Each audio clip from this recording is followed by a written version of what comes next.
La scène n'a duré que quelques minutes, mais elle est d'une rare violence. Hier, avant le match, des supporters brugeois ont saccagé ce magasin de bricolage à Molenbeek en plein après-midi. Ils ont agressé le gérant de 73 ans et son fils, qui tentaient de protéger leur commerce. Au lendemain de l'attaque, le fils a plusieurs côtes cassées et le visage tuméfié.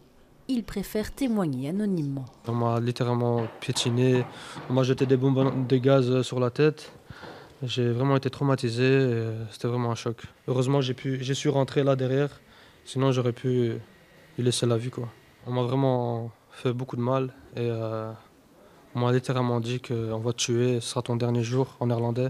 Et vu que je suis bilingue, j'ai compris, etc., ce qui s'est passé. Pour le fils, cela ne fait aucun doute, il s'agissait d'actes racistes.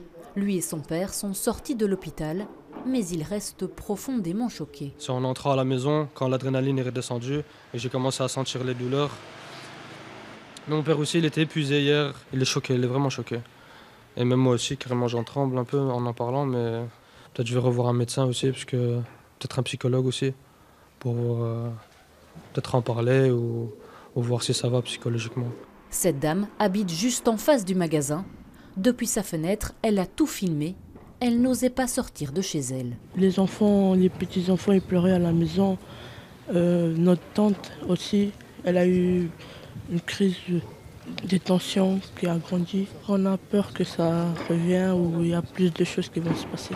D'autres images montrent des supporters brugeois le visage ensanglanté. Mais selon de nombreux témoins sur place, ils faisaient partie des agresseurs du magasin.